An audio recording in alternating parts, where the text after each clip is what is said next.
All right, we're live. Hello, everybody, and welcome. I'm Sunny Sanga from MakeSoil. For those of you who don't know, MakeSoil.org is a non-profit online platform that matches soil makers, people who compost, with nearby soil supporters, people who contribute scraps, because this is the one thing we can all do right now on a daily basis that gets local people working in partnership with nature to reverse climate change while also making the rich soil that we need to grow healthy local food for everyone. Today, I'm very happy to say that we're joined by Jerome Webb, a soil maker in London, who is managing a couple of soil making sites, growing sites, and a community garden site as well. So Jerome, welcome. Please get us started by telling us first what you do, and second, why you do it. Thank you, Sunny. It's a pleasure to be here. I'm a local community gardener. I'm interested in helping residents from lower incomes to grow nutritious, dense vegetables, vegetables that they couldn't get otherwise, apart from supermarkets. Really interested in food security and helping to motivate people, giving them the tools to grow their own. My core motivations for why I do what I do, as you know, there's loads of children that haven't had the opportunity to eat organic, local grown vegetables. And I feel like this is a platform with MakeSoil and Incredible Edible to help build community cohesion and bring people together. Amazing, yeah. So, yeah, you mentioned the Incredible Edible, and yeah, I should say you're part of the Incredible Edible Lambeth network and are working mainly in the Lambeth area of London. Interesting, you mentioned there about young people in particular having access to local, organic, fresh food. I'm just wondering, like, what was the moment which sparked that in you, or made you see that need or feel that need personally? I think a big factor has been this kind of COVID-19 situation, and with a lot of people isolating and being very scared. I just saw, obviously now, a demand for more locally grown produce and getting residents involved. I think kind of engaging with them is key to understanding what they want. Totally, yeah. And in fact, that's exactly what MakeSoil as a tool was conceived of to do, is to get people doing this kind of thing together. So actually, I'm gonna show everyone a soil site that you manage, which is on MakeSoil.org. So here it is. Let's make sure people can see that nicely. So yeah, that's the soil site in London. I'll just zoom in into Europe so people can see there's a decent presence now of people all over the world, all over Europe, all over the UK, and all over London, increasingly realizing the power of making soil locally together as a community. And this is your site, which is looking good. Very nice bins there. I see that Incredible Edible helped organize. How have you found those bins, actually, Jerome? That was through a gentleman called, I think his name was Derek, but he works with in-use, reuse, and they get old pallets that are not being used and then help to build from scratch with old pallets. So I think that's really cool. Yeah. And how have you found the bins actually using them? How have they performed?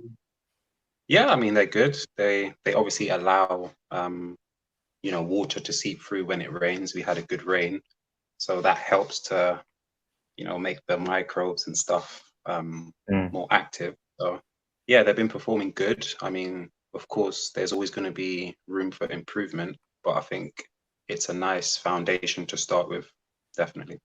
Yeah, absolutely. Yeah. So it's great to see, for example, here you've got a healthy number of soil supporters contributing. Yeah, what's it been like? How does it work there at the center in terms of people making drop-offs and dropping stuff off? Like, I mean, what you find that people just, as it's getting a bit more awareness, people just get their bags. It's like a kind of plastic green kitchen bag. And I might just pop down there 2 days from now and I see, like 3-4 bags inside. So people come over, just leave their bag inside and that's it. What I do is I try to go there like once a week to turn the pile, but it's pretty much me doing it myself. I saw the other gentleman's video prior to mine, the one about the pumpkins and stuff. Yeah. And he says he lets them come over and turn it, and I think that's kind of where I want to aim to be, to get that engagement, and for it not just to be me turning the pile, etc., but just getting people involved. I think that was a really cool idea of what he done. Yeah, definitely. Yeah, something we like to highlight is getting people participating in that way, like viscerally, physically as well. Another soil maker, Jen Andriani in Florida, who we've done a video interview before. She's on the series. She gets all of her soil supporters helping turn the pile as well. I don't think she even has to do it herself anymore. She's got so much help. She's got like 20 plus soil supporters. It's incredible. But yeah, I think that would be a big difference. Do people so they bring the green bag and do they leave the green bag like outside the bins, or are they putting them inside the bin? How is that working exactly? They lift the lid and literally just place their green bag inside the bin. And close it. Okay. So are the green bags like compostable? They're not. I don't think they are, but obviously every week that I go, I would open the bags, empty them, and remove them from there. Okay, you tip it out there. Okay. All right. So, what kind of stuff are people giving typically? Is it all food, like kitchen scraps, or are people also bagging up garden waste? Yeah, you get kitchen scraps mainly, but sometimes you get the odd shredded paper, which is good. Potted plants, a bit of compost that's left over. Yeah, mainly they're the main bits. Nice, amazing. That's really good to see. And I'm gonna show a little bit some other stuff that you sent through. Bear with me one sec while I get that up. So this is an article about you and Sukant, another grower in and around your area. Do you want to maybe explain kind of what this is about, how you guys met or are working together or collaborating generally around the area? So I met Sukant last year. So it's roughly this time last year. So it's been about a year. I was taking some cuttings just on a kind of shrub that was growing. He came over, we got talking. He had some insights, some knowledge. So obviously we got talking. And yeah, our kind of friendship grew from there. He was working at Vauxhall City Farm, volunteering. I was at Carmelita Centre volunteering, and we just kind of, built our visions together, which was based around food security and accessibility for residents. Amazing. And I also wanted to show something else. It's you, I think, in conversation with a local resident. Do you want to explain to people kind of what's going on here and kind of, how these sort of interactions play out with your work? Yeah. So, I mean, me and Sukant, we were collecting some leaves that had been collected by the local council because it's really good leaf mulch. So we were taking the leaves back to Carmelita Centre, and we stumbled across this lovely resident who was managing 2 raised beds in this area. So we got chatting, and I just explained a bit about the benefits of leaves and putting leaves in your bed to break down the worms come through, and it just adds great organic matter. So that was me there. I had placed a lot of leaves around his bed for him.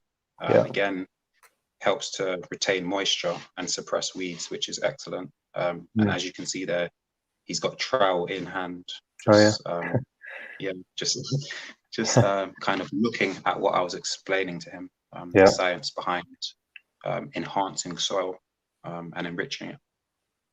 Amazing. That's so amazing to see, and that's what soil sites and the community gardens can be. They're like places of community learning. Yeah. I remember, the allotments they have in England when I was back in England. Like, I always thought of them as like great outdoor gardening universities, where you can go around and people are just sharing knowledge, and people, with a lot of experience are sharing it. And what you're learning compared to a lot of what you learn at school or university, it's really directly useful. You can grow your own food with it. You can learn how nature works. You can work in partnership with nature. So yeah, it's really nice to see a learning moment being shared between two residents there in London. And yeah, I also wanted to ask you, Jerome, about what's going on in the world right now. And there's been big crises that have been grabbing everyone's attention.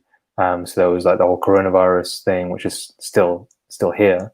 And now there's all the global protests that have erupted in the wake of the murder of George Floyd, and a lot of stuff has been happening in London as well. So I just wanted to ask, what is your perspective on that currently, and how you see it related to the soil making and food growing, gardening work that you're doing? Yeah. I mean, obviously, it's tough times right now with the Black Lives Matter protest.